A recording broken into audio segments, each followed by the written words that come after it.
Hari Om, everybody. Thank you so much for coming on day 2 of this talk. Swamiji is on his way. It's going to take at least 5-10 minutes for him to reach here. So while waiting for him, can we all chant the Hanuman Chalisa together? Yes? Thank you so much.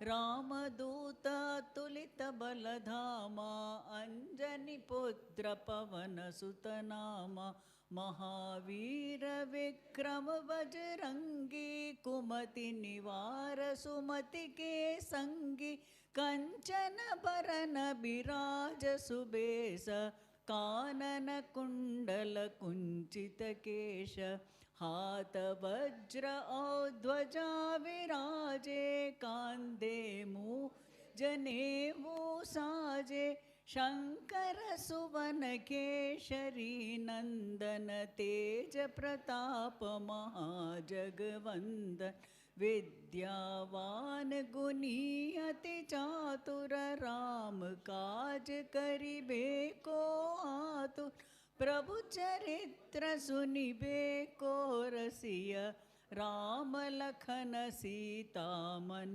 बसिया सूक्ष्म रूप धरि सियहि दिखावा बिकट रूप धरि लंक जरावा भीम रूप धरि असुर संहारे रामचंद्र के काज संहारे लाय सजीवन लखन जियाए श्री रघुवीर हरषि उर लाए रघुपति कीनी बहुत बड़ाई तुम मम प्रिय भरतहि सम भाई सहस वदन तुम रो यश गावै अस कहि श्रीपति कंठ लगावै सनकादिक ब्रह्मादि मुनीश नारद सारद सहित अहिस यम कुबेर दिक्पाल जहाते कभी कोविद कहि सके कहाते तुम उपकार सुग्रीवहि कीन राम मिलाय राजपद दीन तुम्हरो मंत्र विभीषण माना लंकेश्वर भय सब जग जाना युग सहस्र योजन पर भानु लील्योताहि मधुर फल जानु प्रभु मुद्रिका मेलि मुख माई जल दिलांग गए अचरज नाही दुर्गम काज जगत के जेते सुगम अनुग्रह तुमरे तेते राम दुआरे तुम रखवारे होत न आज्ञा बिनु पैसारे सब सुख लह तुम्हारी शरणा तुम रक्षक काहू को डरना आपन तेज सम्हारो आप तीनों लोक हाकते काप भूत पिशाच निकट नहीं आवे महावीर जब नाम सुनावे नासे रोग हरे सब पीरा जपत निरंतर हनुमत भीरा संकट ते हनुमान छुड़ावे मन क्रम वचन ध्यान जो लावे सब पर राम तपस्वी राजा, तिनके काज सकल तुम साजा। और मनोरथ जो कोई लावे, सोई अमित जीवन पल पावे। चारों युग पर ताप तुम्हारा, है पर सिद्ध जगत उजियारा। साधु संत के तुम रखवारे, असुर निकंदन राम दुलारे। अष्ट सिद्धि नवनिधि के धाता, असबर दीन जानकी माता। राम रसायन तुम्हारे पासा, सदा रहो रघुपति के दासा। तुम्हारे भजन राम को पावे, जन्म जन्म के दुख बिसरावे। अंत काल रघुवरपुर जाई, जहाँ जन्म हरि भक्त कहाई। और देवता चित्त न धरहि, हनुमत से ही सर्व सुख करहि। संकट कटे मिटे सब पीरा, जो सुमिरै हनुमत बलबीरा। जय जय जय हनुमान गोसाई, कृपा करहु गुरुदेव की नाहि। जो सत बार पाठ कर कोई, छूट ही बंदी महासुख होई। जो यह पढ़े हनुमान चालीसा, होय सिद्धि साखी गौरीश। तुलसीदास सदा हरि चेरा, कीजय नाथ हृदय महाडेरा। कीजय नाथ हृदय महाडेरा। पवन तनय संकट हरन, मंगल मूरति रूप। राम लखन सीता सहित, हृदय बसौ सुरभूप। सियावर रामचंद्र की जय, पवन सुत हनुमान की जय। उमापति महादेव की जय, बोलो भाई सब संतन की जय।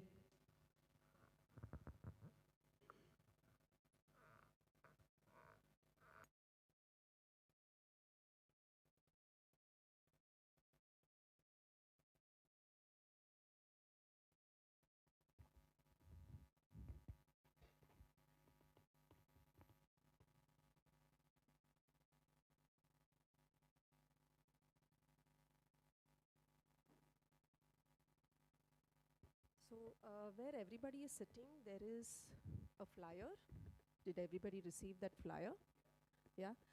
That flyer is for the Hanuman Mela, which is on 7th of December. It is one of the first programs whereby we are publicizing Hanuman Havan, creating awareness for the Hanuman Havan that is going to be conducted on the 1st of February. This Mela is going to be a proper Mela. We are going to have a lot of game stalls, we are going to have a lot of food stalls, and everything in that Mela is something to do with Hanumanji. So all of you, please do scan the QR code that is there on that flyer. Please register. Entry is free, but you have to register. So please do register, and please do join us in having fun in the Hanuman Mela. Following Hanuman Mela, we are also going to be having Hanuman chanting, Hanuman Chalisa chanting competition. In our zone, it's going to be on the 11th of January. This is also open for all age groups. So all of us, regardless of age, since we all sang so beautifully today, please do participate in that competition. After the competition, directly we are going to be having the Hanuman Havan on the 1st. Again, the back side of the flyer has the details of the Hanuman Havan. It's a 108. We're going to have 108 Havan Kunds in the BKC grounds. We have booked 4 grounds. You can become a yajman. Please do register, become a yajman. You can offer ahutis. We have different categories of yajmans. You can choose what you want to do. Please do register. Please do join. As I said yesterday, Havan creates a lot of positivity. It kills all the negativity. It burns all the negativity. Hanumanji, when you invoke him, again drives away the fear within us. Now this is a Hanuman Havan. Okay, so we are burning away our negativities, we are chasing away our fears. Like that, we are going to have 108 Havan Kunds. So can you just imagine the power of the Havan? So this is one of the most auspicious endeavor from our culture to increase positivity in our world. I would request that everybody please do take an opportunity, become a part of this, and please do join us for this particular program. This is on the 1st of February. Thank you so much.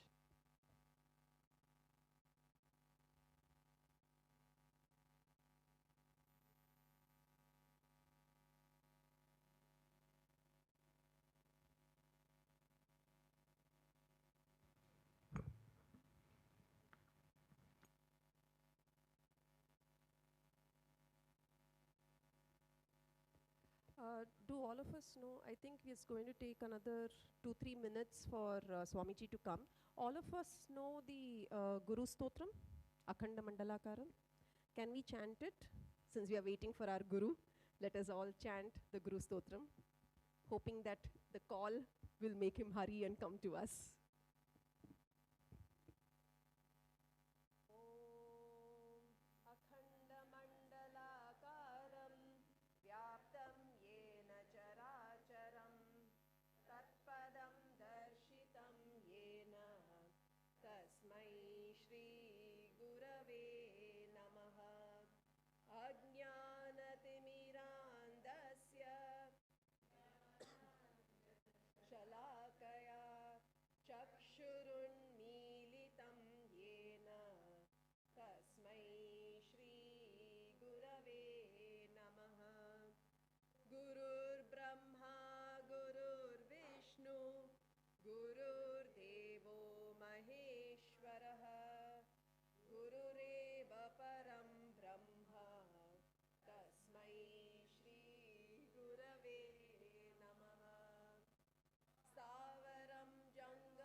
त्रैलोक्यं सचराचरं तत्पदं दर्शितं येन तस्मै श्रीगुरवे नमः।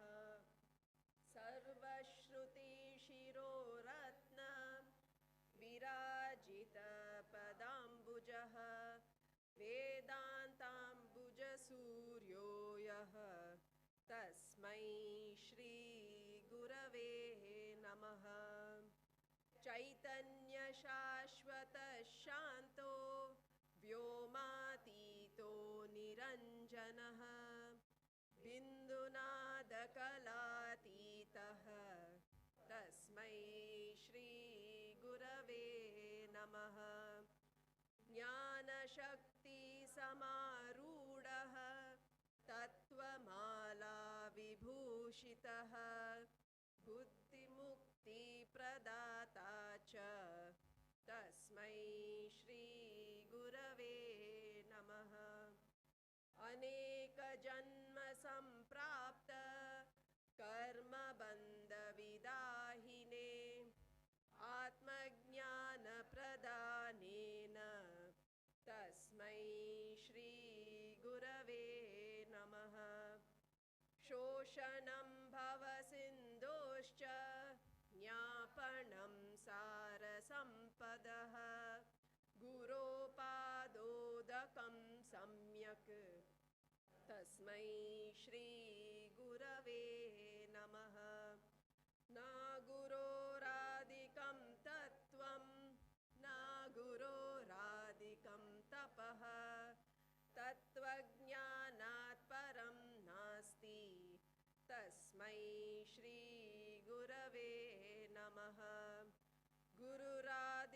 sorry.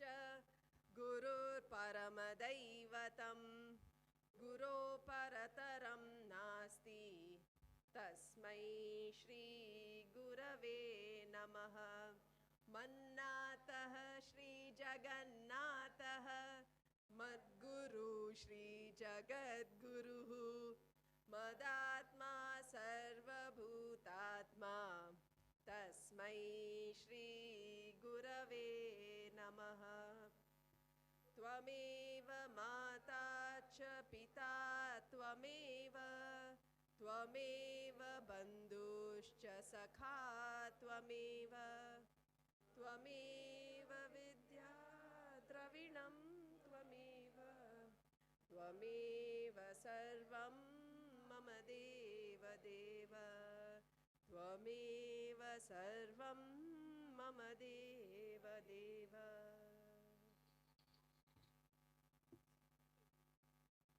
I'm the first one. I'll put my phone on silent. I request everybody also to put their phones on silent. Really very sorry.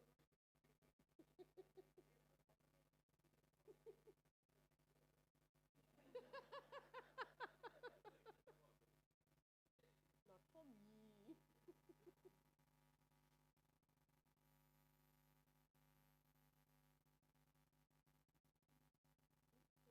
I'll do the introduction.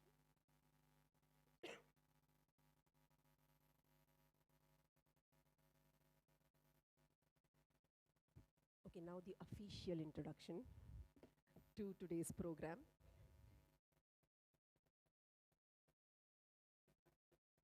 Recording चालू हो गया है?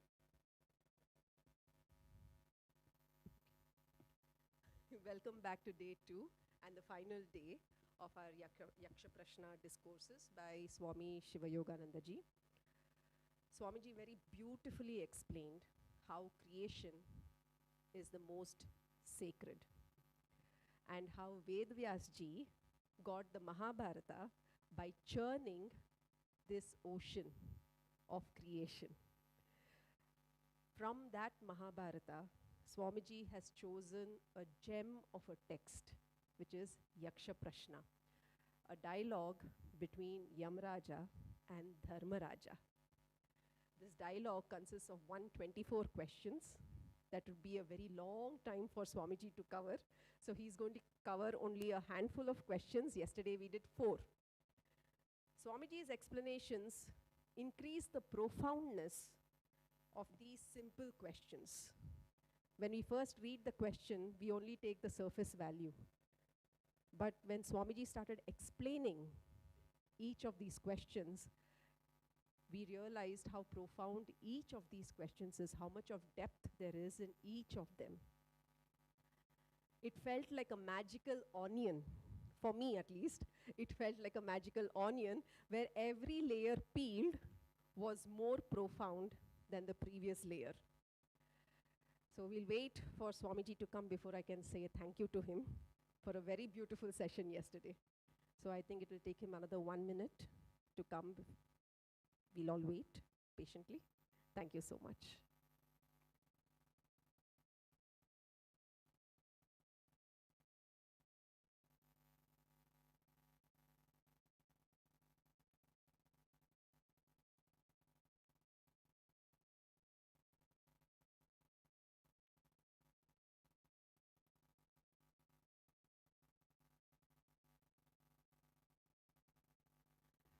Again, this is a reminder, the books, Yaksha Prashna books are on sale. So if anybody doesn't have a copy, please do take this opportunity to go and collect your copy. You can have it signed by the author himself when he comes over here. Thank you.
Before we start the talk today, can we all chant Sahana Vavatu? Om Sahana Vavatu Sahanau Bhunaktu Sahaviryam Karavavahai Tejasvinavaditamastu ma vidvishavahai. Om Shanti Shanti Shantihi. Samasta Jana Kalyane Niratam Karunamayam Namami Chinmayam Devam Sadgurum Brahma Vidvaram Sadgurum Brahma Vidvaram. Swamiji, thank you so much for giving us this opportunity of this satsang and listening to your divine talks. I would like to invite our Joint Secretary, Srimati Swati Vakil, to please present Swamiji with a welcome fruit basket.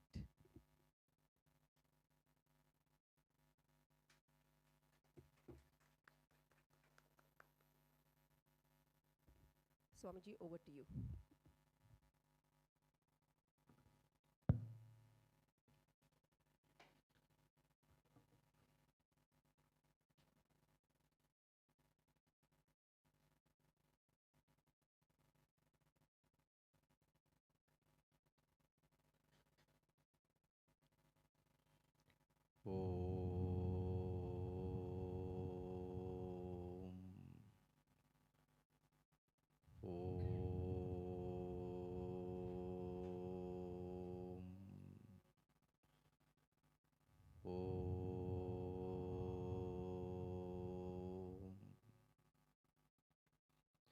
Om Sadashiva Samarambam Shankaracharya Madhyamam Asmadacharya Paryantam Vande Guru Paramparam Vande Guru Paramparam Samasta Jana Kalyane Niratam Karunamayam Namami Chinmayam Devam Sadgurum Brahma Vidvaram Gurur Brahma Gurur Vishnu Gurur Devo Maheshwaraha Guru Sakshat Param Brahma Tasmai Shri Gurave Namaha Tasmai Shri Gurave Namaha.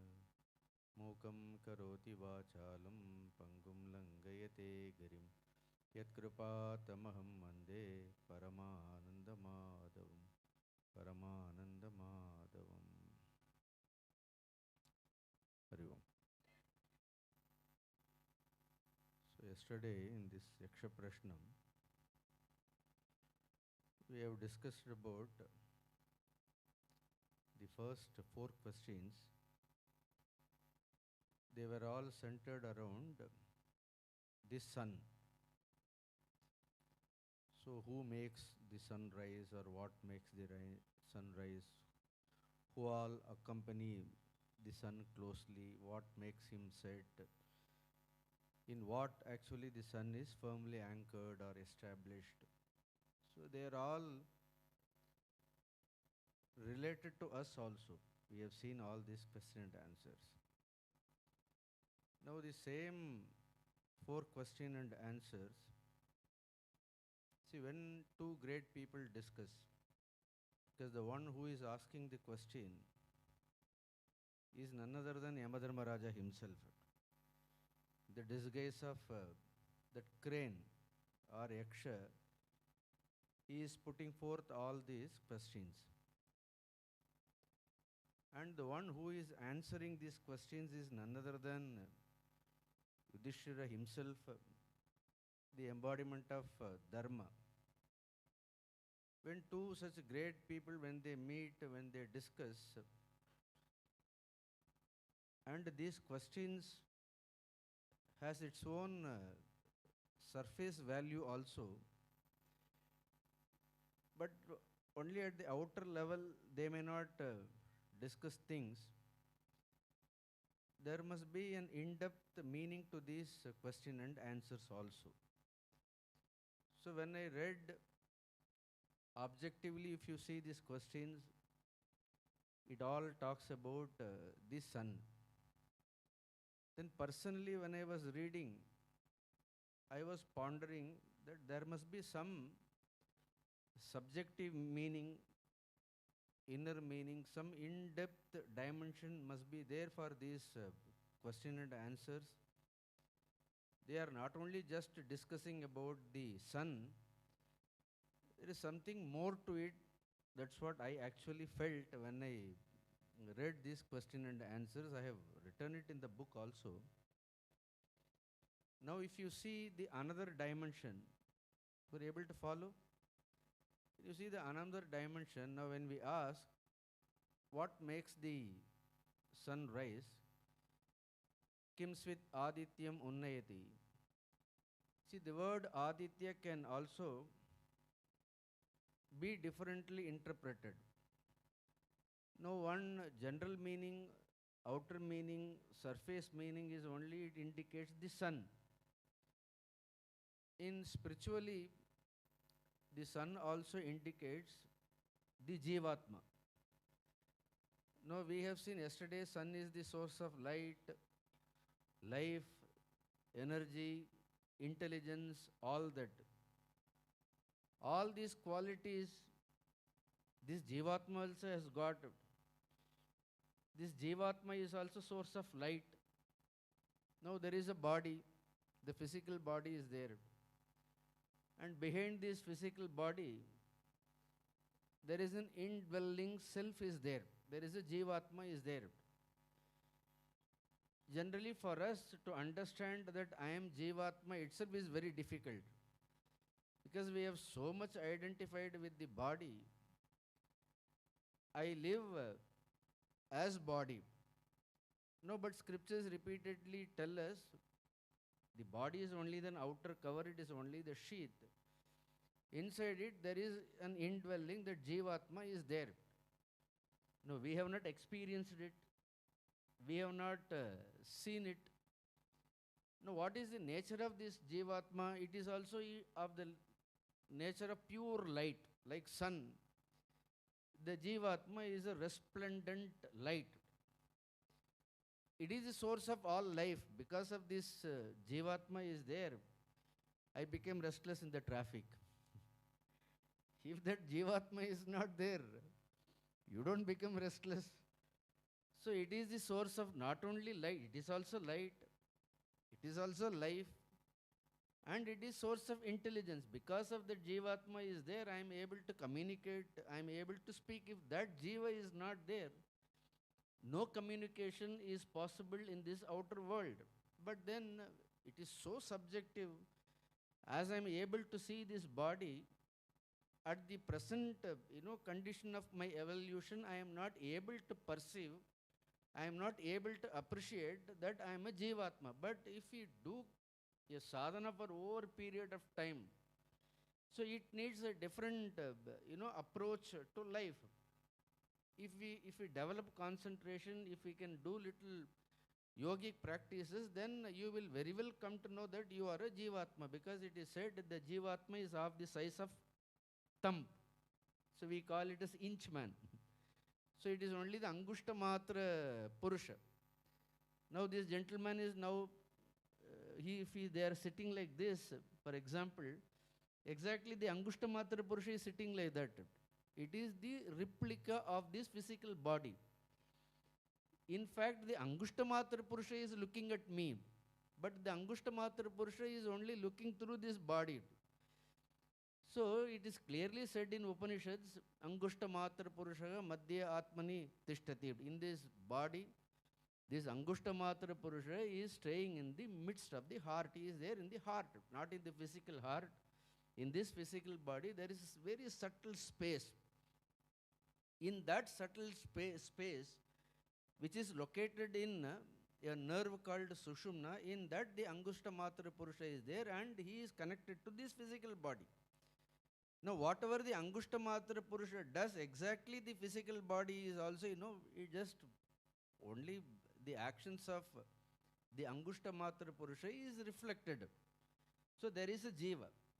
Normally, depending upon the level of awareness, just his location also changes.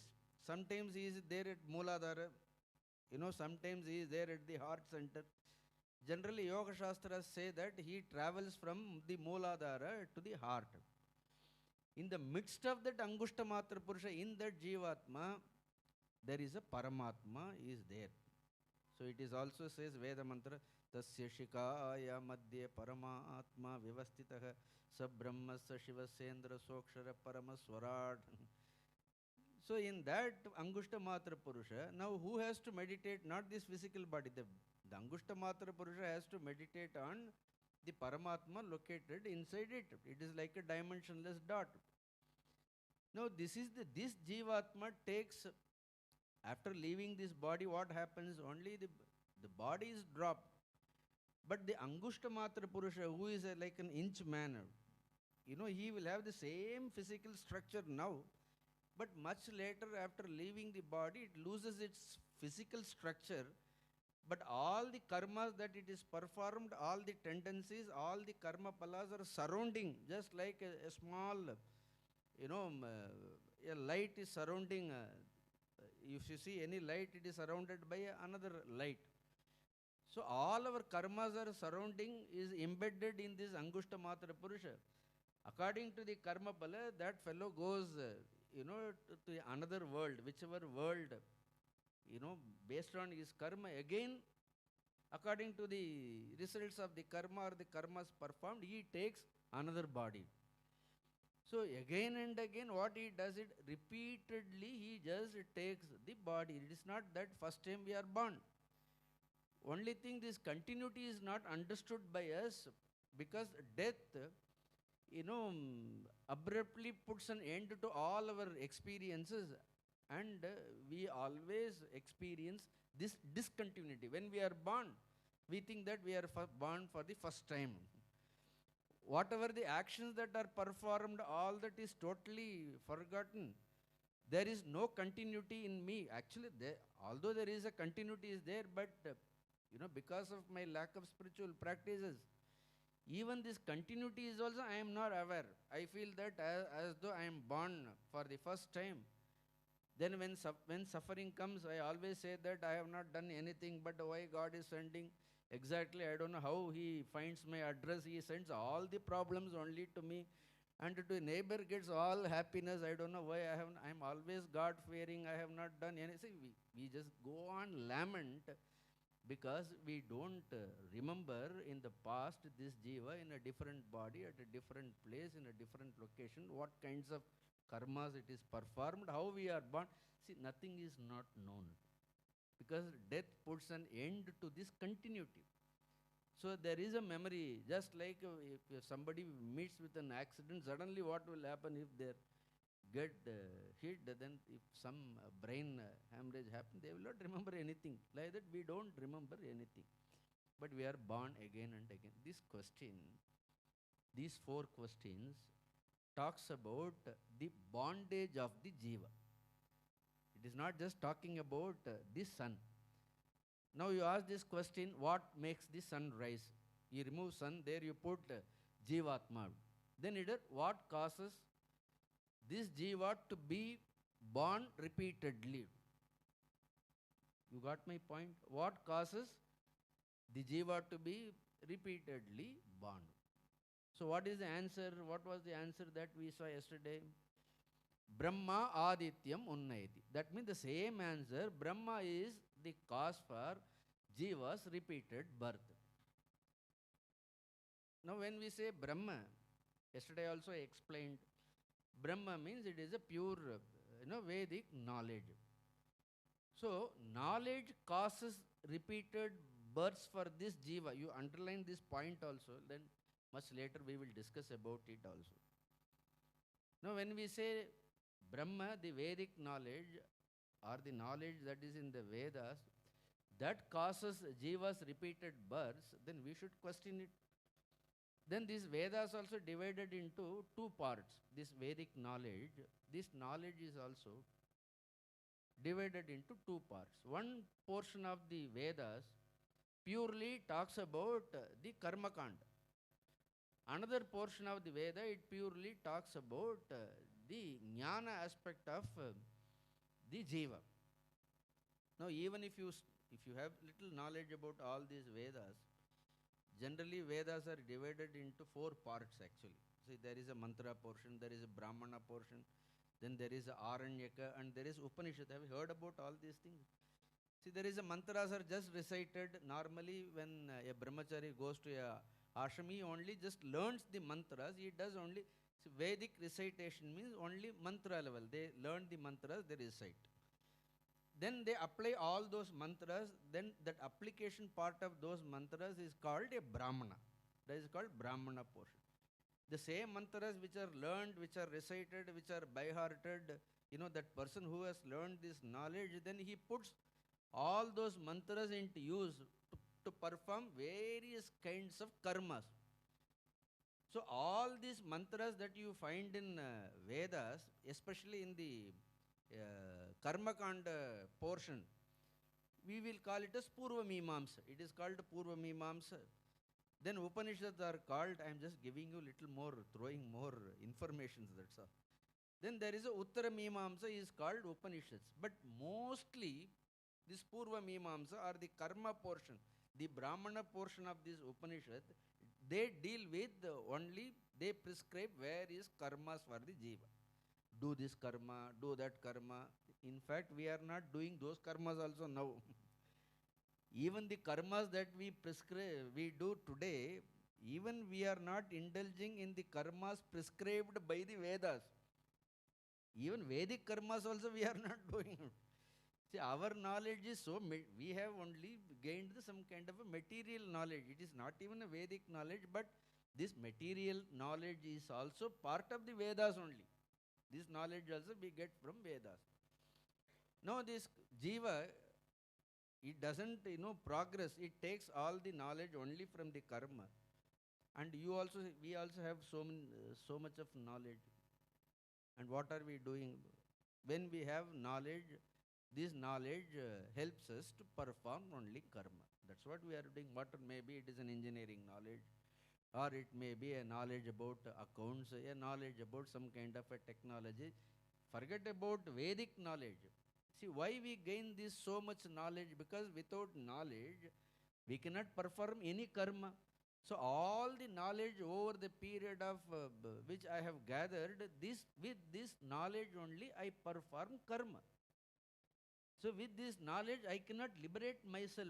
This knowledge helps me. All the knowledge that I have gained from the universities, I gained from this world. This knowledge, in fact, it helps me to perform karma. Why I am performing karma? What is the reason for which we are doing all these karmas? Because if you do some karma pala, the karma gives certain kind of a karma pala. When I enjoy those results of those karma, I feel that, I am happy. Ultimately, what we are seeking is, by performing all these karmas, we are only seeking happiness. No, I am not getting into that topic. So all that knowledge that is acquired over the period of time, whether it is a Vedic knowledge, those people ancient days, not just this material knowledge, with Vedic knowledge, they used to do lot of rituals, yajnas, yagas, and they try to ascend to other worlds. They are not happy with this world, the pleasure of this world. They wanted to go to higher worlds and they wanted to enjoy those happiness. End of the day, all that knowledge we gain, makes us do some kind of a karmas. And ultimately, the jiva is bound by that karma pala. The results of those karmas binds the jiva. You got it? Do I make some sense? So there is a doer. Is there always. There is a karta. Then there is a karma. Then there is a karma pala. Then again this karma pala, what happens? It pushes me to undertake another karma, because I have already enjoyed some karma pala. So it leads to desires. So there is only karta, karma pala. Then again that karma pala, just makes me do more karma. That means it induces the desire. Prompted by those desires, again this karta does. See, this is a vicious circle. It is a chain, and I am unable to break this chain. Till end of my life, till the last moment, what I am doing? I am only doing the karmas and I am trying to enjoy the karma palas. One day, the vehicle gets tired and it drops on its own. Then the jiva is not, still that fulfillment has not happened. It has not discovered the real happiness. which is its own source. All the happinesses are what we derive is only from the external world, because so much happiness, so much pleasures that we have enjoyed from this world. If I ask one simple question, are we really happy now? Have we really we experience any kind of fulfillment? Sometimes, in spite of everything, there is some sort of a vacuum inside. There is a happiness, but the happiness what we experience is also not a permanent happiness. If you want, I can coin a word. All the happiness that we experience is only variable happiness. The happiness that we experience in places, different places. Sometimes the same place doesn't give us happiness. So once we wanted to go to London, next time we are tired of London, now we wanted to go and gain happiness in US, then we wanted to go to Europe. If it is in India, you wanted to go, you think that, same place will not give same kind of happiness all the time. Same person cannot give same kind of happiness all the time. Still we continue to live. That is wonder. And all the people also cannot give same amount of happiness. The happiness that mother gives is totally different. The happiness that father gives is different. The happiness husband gives is happiness. The happiness the guru gives is happiness. Just to gain happiness, we are always searching outside. Different places give different happiness. Different objects give different happiness. So all the time we are searching for happiness only in this external world. But no place can give permanent happiness. No person can give permanent happiness. No object can give permanent happiness. We think we are happy, but then this happiness is only eluding us.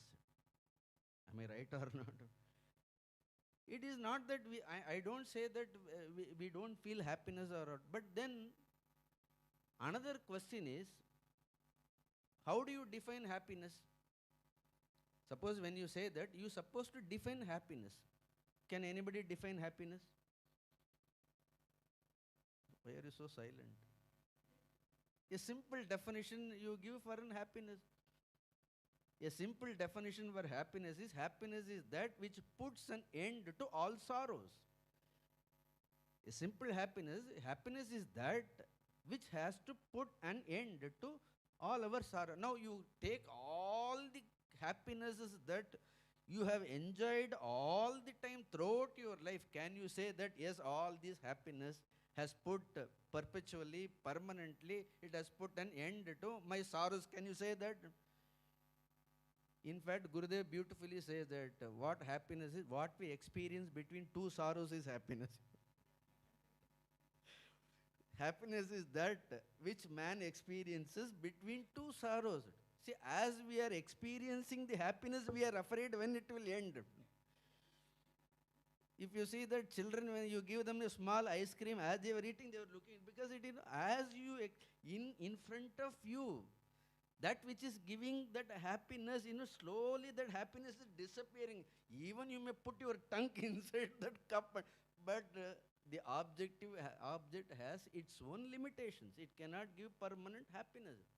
But we are habituated only for this, temporary happiness. We think that, we are capable of gaining only this kind of happiness. Now, our mind has settled for this kind of worldly happiness. Mind is afraid of thinking about the permanent happiness. It has decided this is how happiness is only temporary. There is no permanent happiness at all. So let us keep seeking. So mind, a kind of a compromise, it has attained in compromise. No, what is real happiness? What is permanent happiness? Where can I get? Gaining which, how can I put an end to all my sorrows? Is it possible for me to put an end to all my sorrows? And is it possible for me to discover a total contentment, ultimate fulfillment? Scripture says it is possible. When it is possible, as long as you just indulge only in this doership, in these actions, if you are satisfied only with the results of the act, Only if we are engaged only in mundane activities, there is no doubt we have to do. But this will not, this knowledge, that means what? This knowledge itself is variable knowledge only. This knowledge is also, it is knowledge about the material. Whatever the knowledge that we have gained, it is knowledge of something. Am I right? Am I putting it right in English? It is only a knowledge of something. It is only an objective knowledge. So objective knowledge can give only the objective happiness only it can give. Therefore, if you really want subjective happiness, if you want permanent happiness, then you should seek subjective knowledge. Now, right from our childhood, we are taught, knowledge about all the objects we have knowledge, but knowledge about myself, who am I, that knowledge, nobody has taught us. I have never strived. I am always looking outside. I don't know how to look within. And so many births I have taken. Now it is what makes the sun rise. It is said it is only the knowledge of this world. So this worldly knowledge, which is a limited knowledge, keeps this jiva under a kind of a limitations, and we are satisfied only with this material knowledge, and we don't pursue in our life for a higher knowledge. Therefore it is said, what makes the sun rise, or what causes the jiva to be born repeatedly. What is the answer? It is only the knowledge pertaining to this world. This worldly knowledge is only a limited knowledge. No doubt it can give all comforts. We are not criticizing this knowledge. See, all these developments, all that you see, that it is all outcome of this knowledge. But this knowledge cannot reveal our real nature. For that you need a different kind of a knowledge. Subjective knowledge is totally different from the objective knowledge. Subjective knowledge will put an end to all your sorrows. Scriptures unanimously they declare it. You inquire about the subjective knowledge, you gain that knowledge, let the mind abide in that knowledge. In that knowledge doesn't take anything away from you. It doesn't take any worldly things also away from you, because sometimes people are afraid. If I suddenly turn within, if I start seeking subjective knowledge, probably then I may develop all nothing will happen. You don't develop any dispassion, don't worry. So there is a pursuit of another knowledge. Is that knowledge, that pursuit is possible only by human beings. Only humans can perceive those knowledge. Gita says, those who perceive that knowledge alone are humans, they are called in other way. Then what to talk about us then? That means those who aspire this higher knowledge, Gita says, they are Naraha.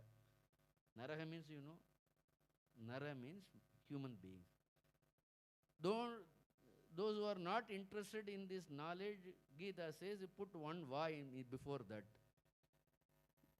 What happens? It becomes Vanara. It's like Vanara is only restless. It just, it is happy with, if it's always, you take a monkey, the aspirations are very limited. You give something, it needs something to eat, and then, just sleep, or there is no higher aspiration there. For that, we don't need this physical body. Therefore, it is a jantunam narajanma durlabham. Say, of all the birth, this birth is the greatest birth. Only in this human birth, you can have aspiration for higher knowledge. If that aspiration is not there, then what happens? This is only this secular knowledge, only this limited knowledge, this material knowledge, worldly knowledge, however great, this will not put an end to the repeated births of the jiva. At least you are convinced or not. See, first step is to get convinced that we are not criticizing this knowledge. But this knowledge has its own limitations. This knowledge cannot put an end to all our sorrows. See, it may give comforts, all that, but then don't think that by comforts you can get away from all the sorrows. People, those who enjoy great comfort, they are comfortably, they experience all the miseries, that's all. They also, they're comfortably, they are experiencing the misery. Now it is said, what makes this? It is a very, very profound question. It is said only this limited knowledge. Even it, see, we don't have even Vedic knowledge also.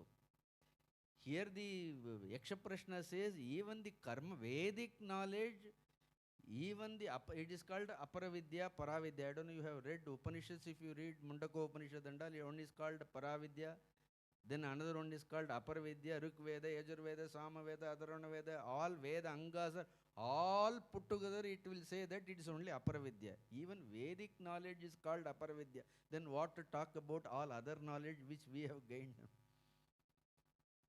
Friends, please think, it is something we should seriously think about it. And this doesn't take away anything from this world. But then we are afraid to think. We are afraid to pursue this knowledge because our mind is, at present, our mind is not trained to look for this knowledge. Clear? This question is clear now. Therefore, now the bondage continues. So these four questions I take from the standpoint of. Now what is the second question? The same thing. It is said, who all accompany the sun closely. Other here we can only say that the jiva is surrounded by whom? See, in this journey of bondage, we are only traveling in bondage.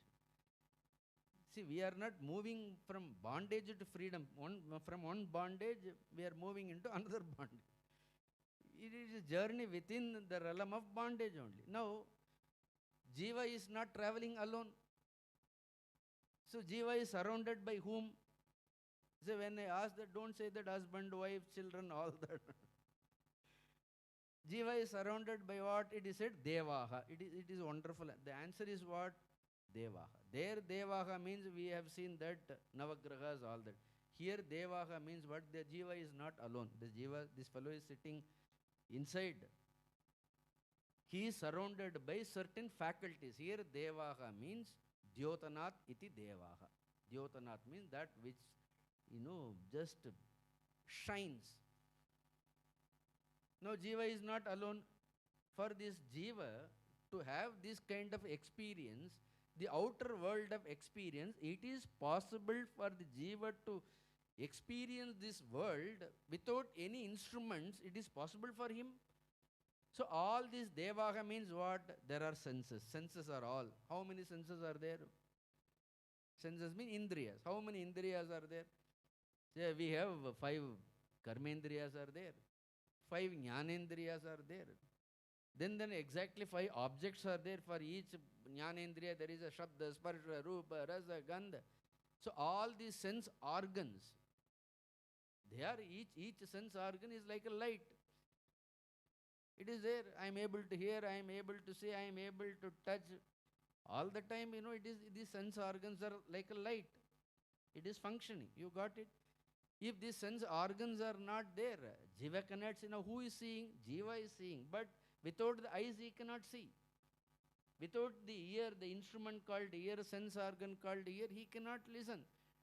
To have all these various experiences of Shabda, Sparsha, Rupa, Rasa, Gandha, Jiva needs an instrument. Therefore, he is closely surrounded by these sense organs. You got it? Because he is always, attached to this, because without that he cannot gain any worldly experience. Any worldly experience. And you analyze about each organ, God's tremendous gift. You can't replace anything here.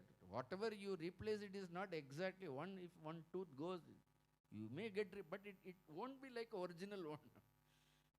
And these sense organs are all, given by the Lord for a different purpose. And it was freely given. See, if I have to replace one tooth, I have to pay 10,000, 15,000. The original tooth, eyes, they're all freely given to us. We don't know the value of it. Lord should say one time, every day you must worship me opening your eye. At least 1 hour, 2 hours, you should come to my temple. You should look at me through your eyes. If you don't see that, I will remove your eyes.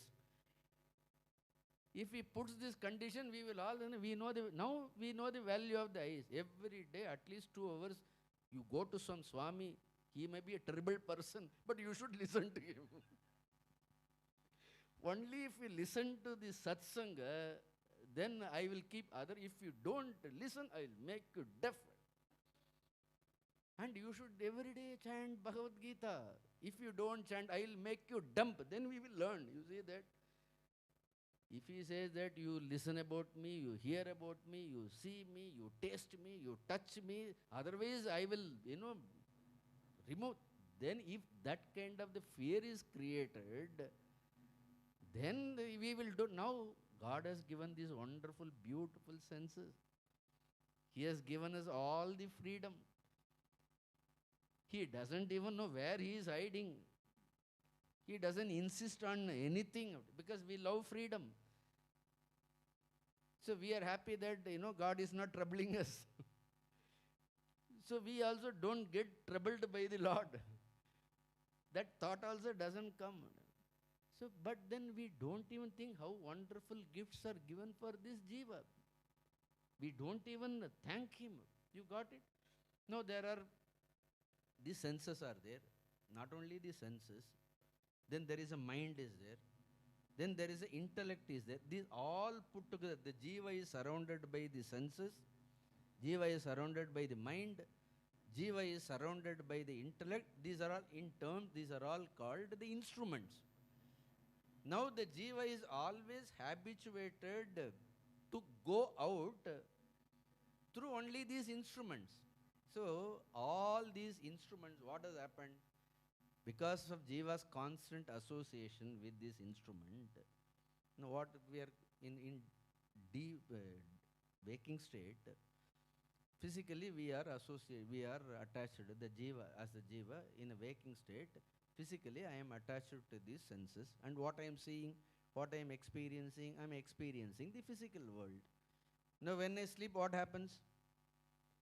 See, again this jiva is attached to all the subtle instruments. There also what I do all this subtle world.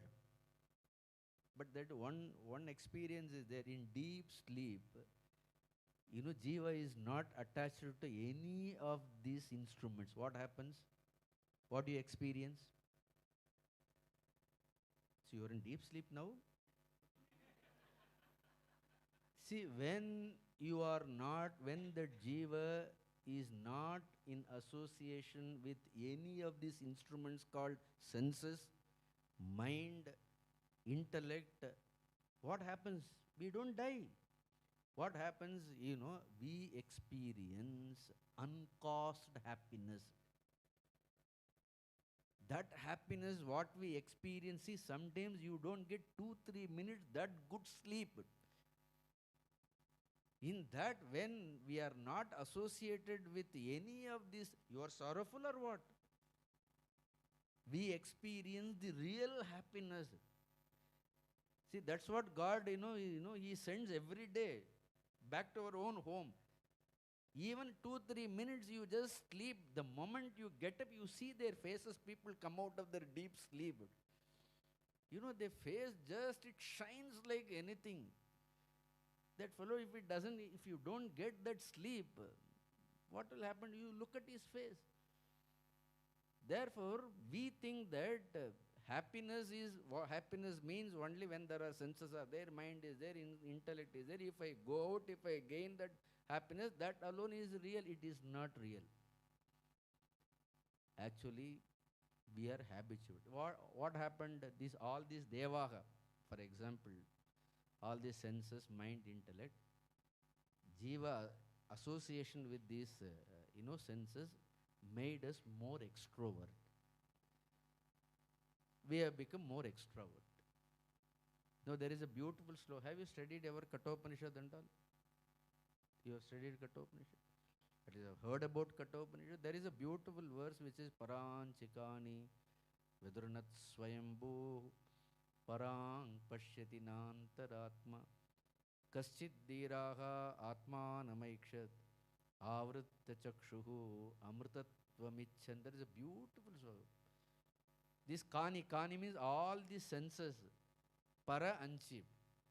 It is always goes only outward. Vetrunat Swayambhu. Swayambhu means Brahma. See the earlier questions about Brahma. See, Brahma punished all these instruments and our senses. He made our senses only to go extrovert. Therefore, it is manufacturing defect. Or manufacturer's defect. The manufacturer, having manufactured all these senses, he made this jiva, he punished. He said it is a punishment. Vetrunat. Vetrunat means himsa. He made us to, see only he made us totally by giving all these senses, mind, he made us completely an extroverted personality. Upanishad says, Paranchikani Vetrunat Swayambhu. Parang Pashyati. All the time looking only outside. Na Antaratma. It has totally forgotten that there is a field of experience, there lies something beyond these worldly experiences, there is something else, there is some bliss is there, some peace is there, and it is very much available within myself. It is not caused by any conditions. When all the conditions are removed, my natural state is, it is there already. But it is not known. Kaschit dhiraha, like you all. See, some one rare individual, Kaschit dhir, he is there, he is a dhira purusha. Atmanam aikshat. He tends to, he gets tired of all these things. Tired of it. Lord also, he is sending happiness also, he is sending sorrow also, but we are not tired. Now we know how to manage everything. We don't question about anything. See, we are become so experts, any amount of sorrow also we cannot manage. So we are managing everything. But we don't want to turn inside. But kaschit dhiraha atmanam aikshat. Avrta chakshuhu amrtatvam vichansi. There is an immortal nectar. Inside is there. But because of its association, see, in this world also you see that. Don't mistake me. We are associated with so many people. You are associated, you just take your phone number. You see how many contacts you have. Like say there are so many devaha in our mobile phone. We are associated, so many contacts are there. Have they ever told you to look within? See, all our association, see, they are also comfortable looking at outside. They want you to see only outside. You tell them that, no, you come to satsang, they will remove your contact number from their phone. You insist them. Lord Swami is there is spirituality is there. You come, you listen to Upanishad and all, they will say that next time you call, your number will be blocked. Throughout our life, this jiva is also associated, it also likes people who are more extroverted. Those who talk more about this world. Jiva is not interested in any meaningful inquiry. Jiva is not at all interested in something very sublime. It is not interested. If it is gossip, people are ready to listen for 5 hours, 6 hours. They sit and whole night, every day becomes Shivaratri for them. It is, you ask them to gossip, they never say they are tired. They gossip. But ask them, you take them to satsang, every 1 minute they will see time. Good. One good thing about Chinmaya Mission is they will finish on time. Swamijis are very great. So normally people when they go to satsang, they never ask when the satsang begins. This question never, when it will end. So first ask, what time the satsang gets over? Suppose you have by mistake invited your friend. You first ask, what time it will get over? Because you invited, he said, 8:30 the Swami will finish. So So he will come at 8:25. So even I'm taking this question in a different level. See, then this jiva is always then it is not devas, they are all actually these senses are not meant for it. It is a gift. Lord says that take care of your vyavahara. You just that have go through all your, see, if it is not there, you cannot get rid of this samsara also. So he has given us nice families, wives, children, everything is given to us. You experience all these things with these senses, but at the same time, look within. This is not permanent. Nothing is actually will give you ultimate happiness. Enjoy, be, with everybody. But at the same time, learn to look within when all our relationships, when we have everything, in a proper order, then start looking it. But then, that's what the second question talks about. Who all accompany the jiva? No wise man is accompanying. Around the ignorant person who will be there. So the jiva is all the time. And in that ignorance, there is a gradation. That's all. Whatever the knowledge we so-called, in ignorance, somebody is very intelligent. He is intelligently ignorant. We can say that. All our intelligence also within the realm of ignorance only. End of the day, we are ignorant. Including the speaker, I am telling, see, all this teaching is for me also. Then what happens one day? You see that what is the third question? What makes the sun set? That means what causes jiva's death? One day what happens? The third question, sunset, is like that. If there is a birth and it has gone with all these companies, it has experienced everything. End of the day, what did we achieve? What did we achieve? What was the true purpose of this life? The true purpose of life is not at all discovered. Death puts an end, abruptly it puts an end to everything, and we do not know when it will come also. It never, informs about its arrival. Death is the most mysterious thing. Even to listen that word, we are afraid to listen to that.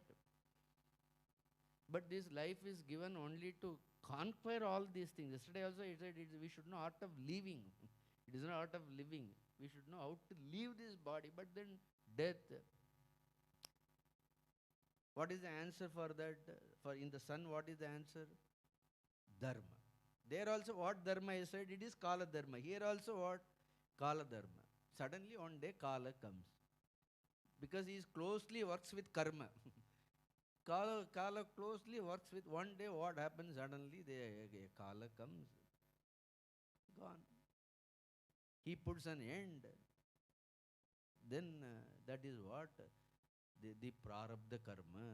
When this prarabdha is over for this body, then the jiva also leaves this body. It is that prarabdham pushyati vapuhu. See, it is only the prarabdha pushes this body. So if you see, we have no control over our birth. We have no control over our death. At least we understand it. Even the situations we may claim I have absolutely nothing is under our control. As long as things goes well, you thank God. I was thinking that I left at 6:20 from our host place. I thought 6:40 I can reach. At the most 6:50. Lord showed me, no. You should have left at 6 o'clock. Don't take anything for granted. There is a lesson, because you think that you will reach. You don't know about, I think your first time in your life you are coming to Bombay. Now, we are restless about this traffic. But how many times we are going and coming, how many times we caught in the traffic of this birth and death, but we are not tired. We are not restless. Every time we are born, we start everything afresh. Again we start. We open that and again nothing, because death puts an end to that continuity.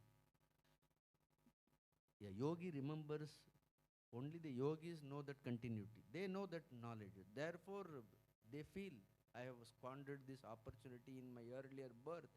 This time I should not do that mistakes. We don't have any knowledge about all our previous, nothing. So again we are starting, same thing, we are continuing. Therefore, it is said that what makes, what it is only the Dharma. What Dharma? It is a Kala Dharma. Kala, because we are so much into karma, because of karma, Kala comes. So there is somebody, Kala Kala is there, who is Kala Kala? Kala Kala is Mahadev. Mahakaleshwar. There is something called Mahakaleshwar. Turn towards him. He is called Mrityunjaya. There is a Mrityu. He is very much seated in our own heart. Mrityunjaya is very much there. Look up to him. And we take everything so lightly. We are not serious about it. Now this question, you see, if you see only as sun, you don't get all these information. Then finally, then what is the fourth question? Where the jiva is anchored in what? There we say that sun is anchored or established, rooted in satyam. No, here also the jiva is rooted where it is in satya. In which truth? Not in absolute truth. Now jiva is rooted, established, anchored in only the relative truth. What is the relative truth?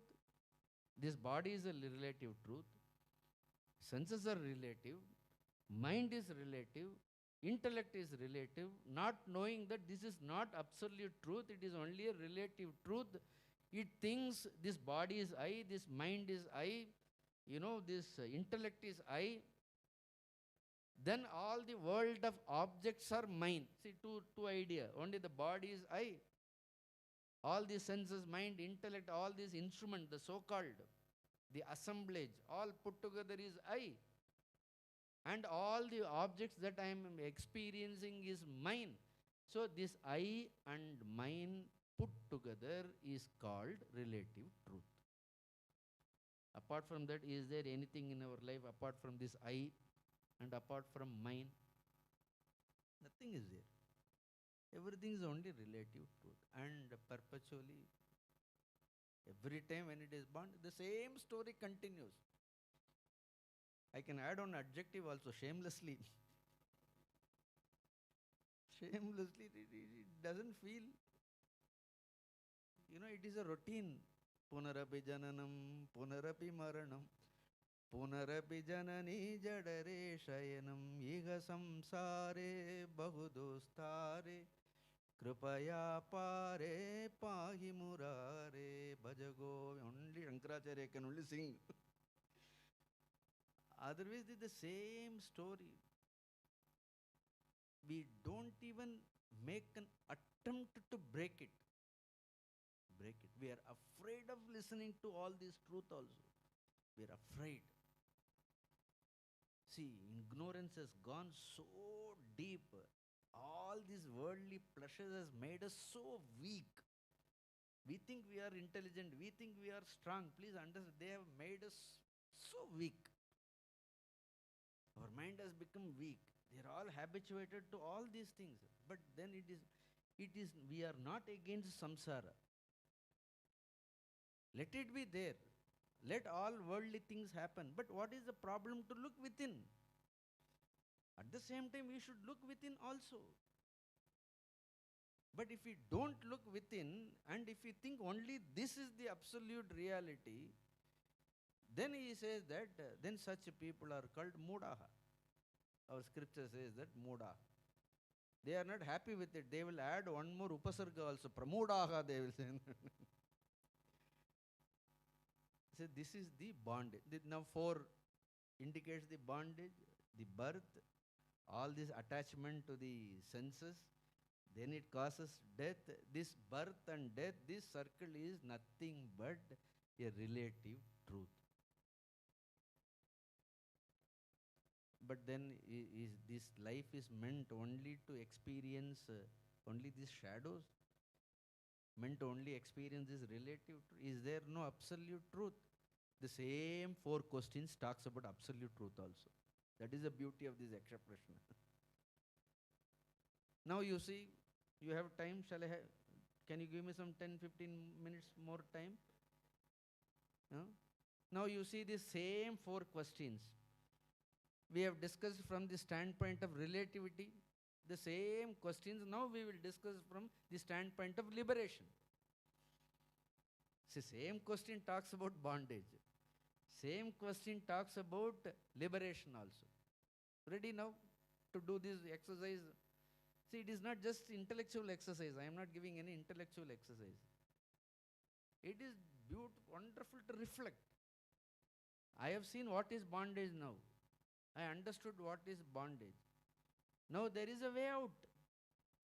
The way out is there. The liberation is also in my hands only. See, choice is yours.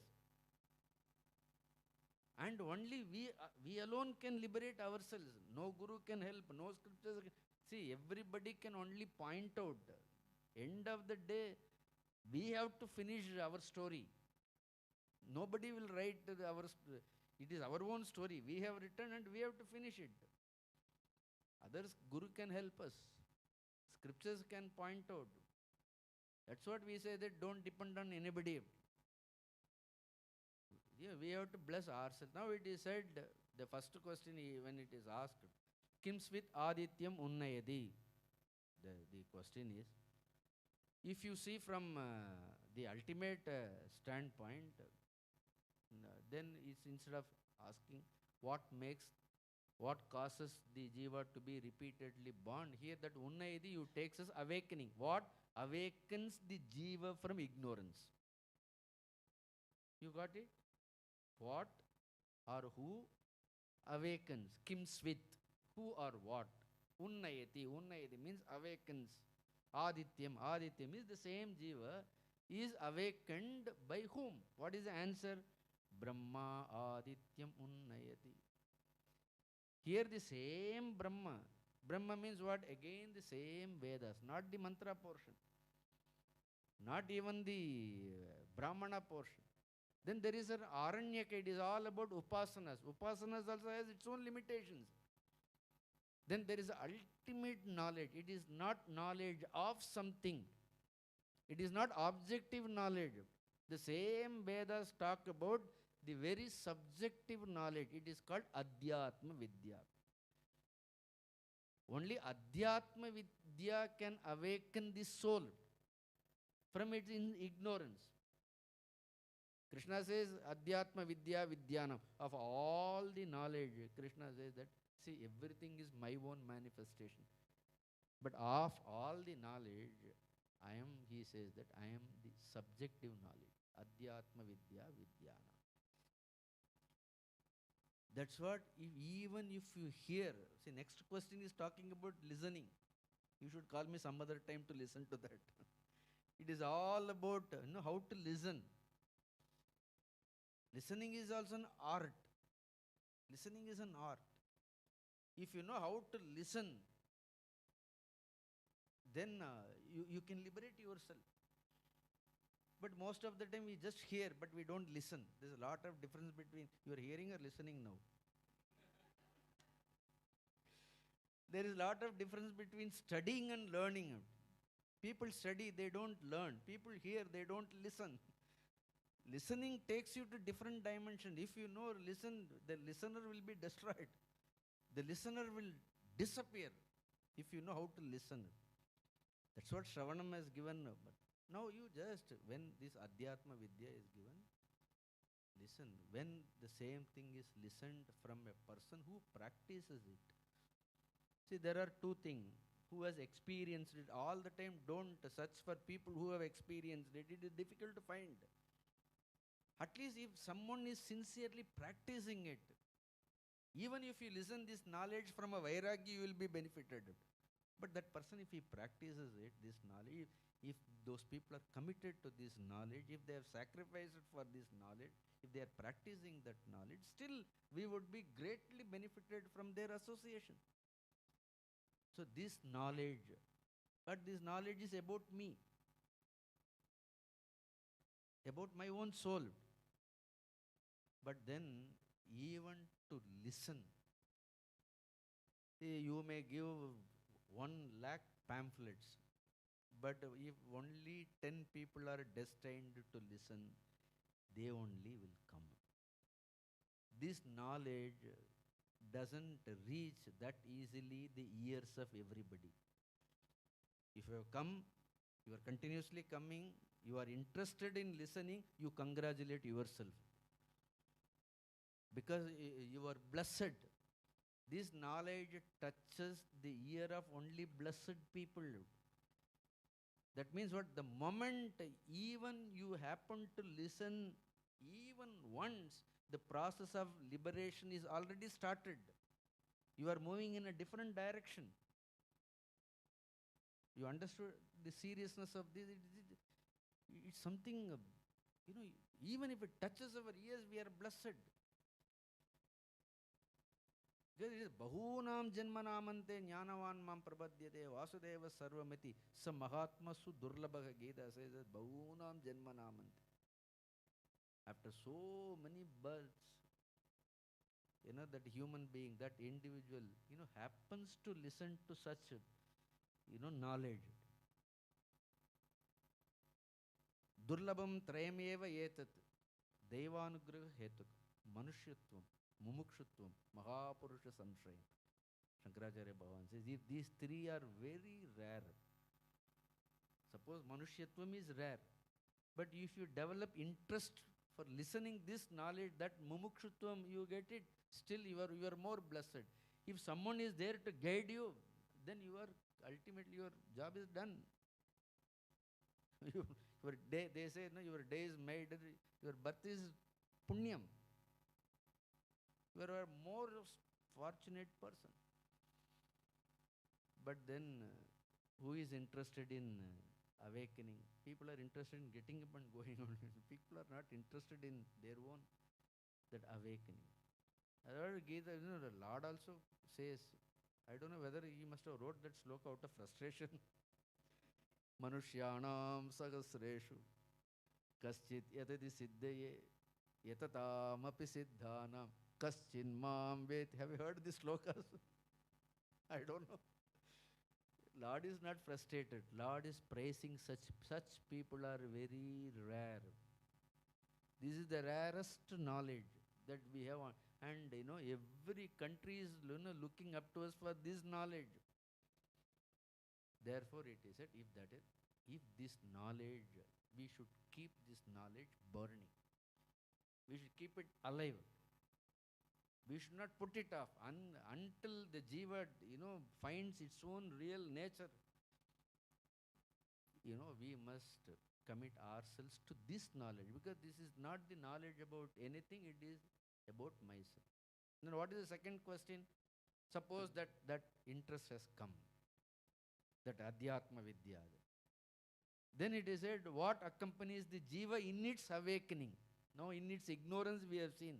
When jiva is ignorant, it is associated with only all those things. But when the jiva is awakened, such awakened jiva is associated in the company of whom? Surrounded by whom? Again it is Devaga. Here it is Ishvara Kripa. When that awakening happens, naturally Ishvara Kripa, Guru Kripa. Then it is called Shastra Kripa. Then Atma Kripa also.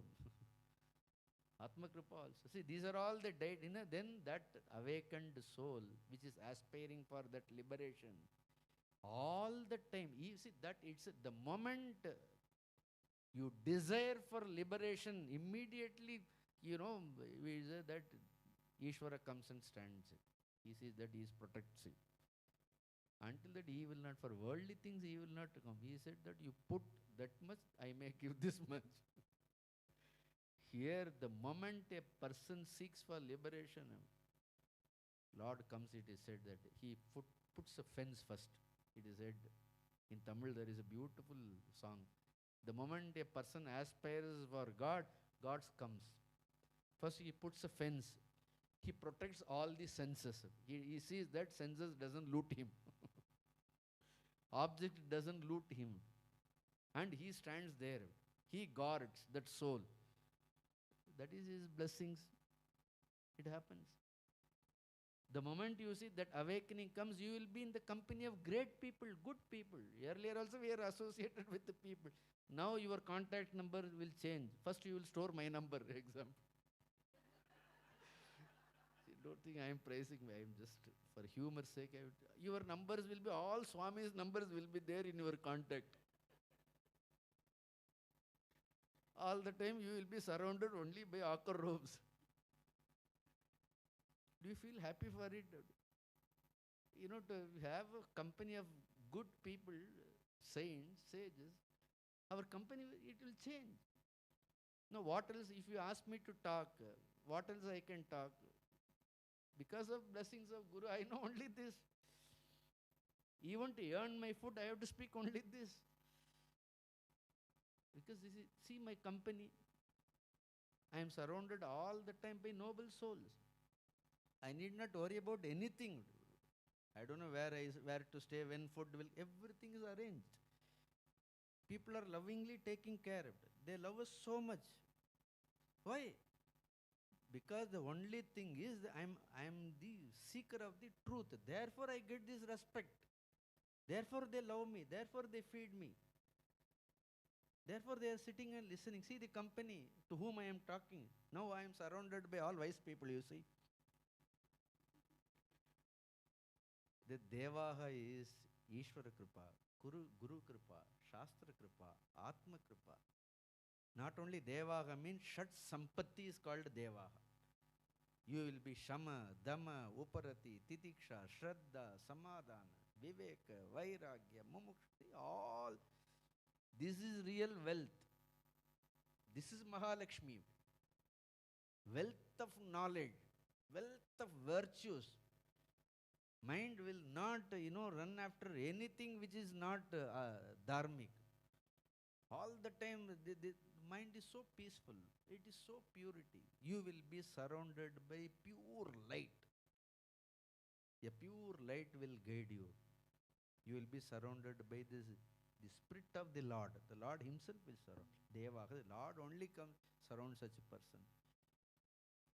Now, whose company you want? Company of these worldly things? Or do you want the company of God? You are doubtful now again. Even if that soul is awakened, even in a slight awakening, you will be surrounded by great forces, pure people, noble people will come in contact with you. All world ways of living, all old habits, old way of living, automatically you yourself start disliking all that. You will not show any interest in all those kind of entertainment value will leave. You will give importance for enlightenment value. In my ignorance, in that bondage, I was just entertaining myself. Now you will entertain with this knowledge. This knowledge. How wonderful. Then what happens when you are surrounded by all these noble qualities? Do you think you will die? How such person? Here also, then what is the third question? How do you take it, the third question? Then astam nayati. What is this astam? It is not the death. It is the death of the individuality. Individuality. So astam nayati. How this individuality, who dissolves this individuality? What is the meaning? Answer, what is the answer? What is the answer for astam? Dharma. Dharma astam nayati. Dharma makes the sun set. Here it is not death. It is the individuality dissolves. Here what is that dharma? It is not kala dharma. Now kala will not come nearer to you. Kala dharma will not come. Dharma is only the Upadesha of the Guru. That is the, of all the dharmas, the greatest dharma is the Upadesha of the Guru. Now that Upadesha, this dharma, Atma Dharma, self knowledge, this is the real dharma. Swarupa Dharma it is called. It is not Kala Dharma, it is not Desha Dharma, it is not any other. It is the Swarupa Dharma, your own. Now you have discovered this is possible. When I am surrounded by all those people, what will happen? Then I am immensely blessed. And this knowledge, this this kind of a Swarupa Dharma, make Jiva realize that it is no more a Jiva. Then Jiva discovers its source, its real nature. Once it is discovered, what is the last question? Where it is anchored, where it is established, no more it is established in relative reality. The same Satya, it becomes absolute reality. It firmly gets established in its own, the journey is over. No more coming, no more going, no more suffering. Nothing is there. You have put an end to all your search. You have put all your seeking. You have discovered your own essential nature. Then this is about liberation. Only 4 questions are interesting. Even if it is, as sun also we have seen yesterday, it is quite interesting. As a bondage, slightly, when you hear about bondages, we may that liberation also there. So in one question, in 4 questions, everything is put. Now if I start another question, I cannot finish it. It is difficult. So therefore, with all your permission, I will just, today's satsang, I will conclude only with this first 4 set of questions. When some other opportunity, when Lord gives us, we will meet, we will keep meeting. So it is a wonderful opportunity. I thank our Swamiji, showed so much love. He had given me this opportunity to come and speak on this, wonderful text. This text is very close to my heart. The entire Mahabharata is very close to my heart. But then somehow Yaksha Prashna, I was just drawn to, this particular text. So I invoke the blessings of the Lord. I invoke the blessings of the grace, and I take this opportunity. I invite you all to Madurai. Please come. It is a kshetram where God lives. Meenakshi lives there. She is there. Very much she is present. She is there. So I take this opportunity. I wholeheartedly, lovingly, I take this opportunity. Invite you also. You come to our place. So I thank all our Chinmaya Mission members for organizing this. Thank you very much. Om Purnamada Purnamidam Purnat Purnamudachyate Purnasya Purnamadaya Purnameva Vasishyate. Om Shanti Shanti Shanti. Hari Om Shri Gurubhyo Namaha. Hari Om.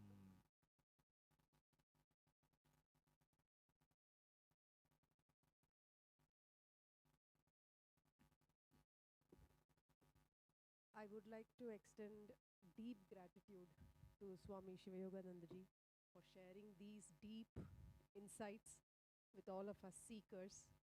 You showed us a path of understanding that is not walked often or with clarity. You inspired us to question simple concepts till the profoundness and the depth was exposed, and we attempted to understand it in its entirety, at least a little bit.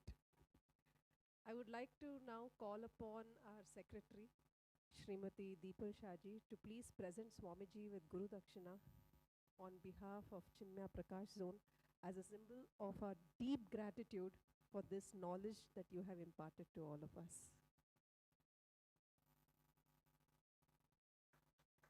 Thank you so much, Swamiji. Thank you.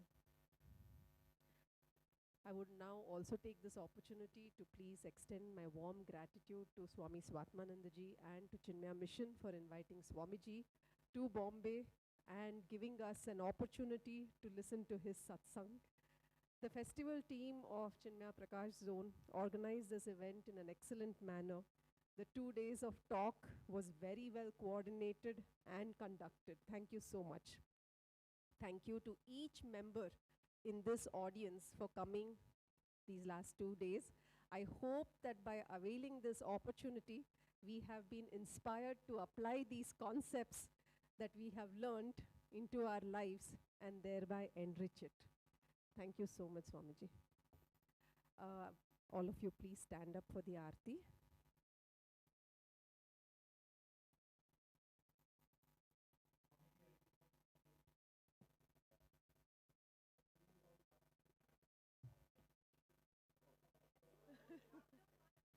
After 1st February.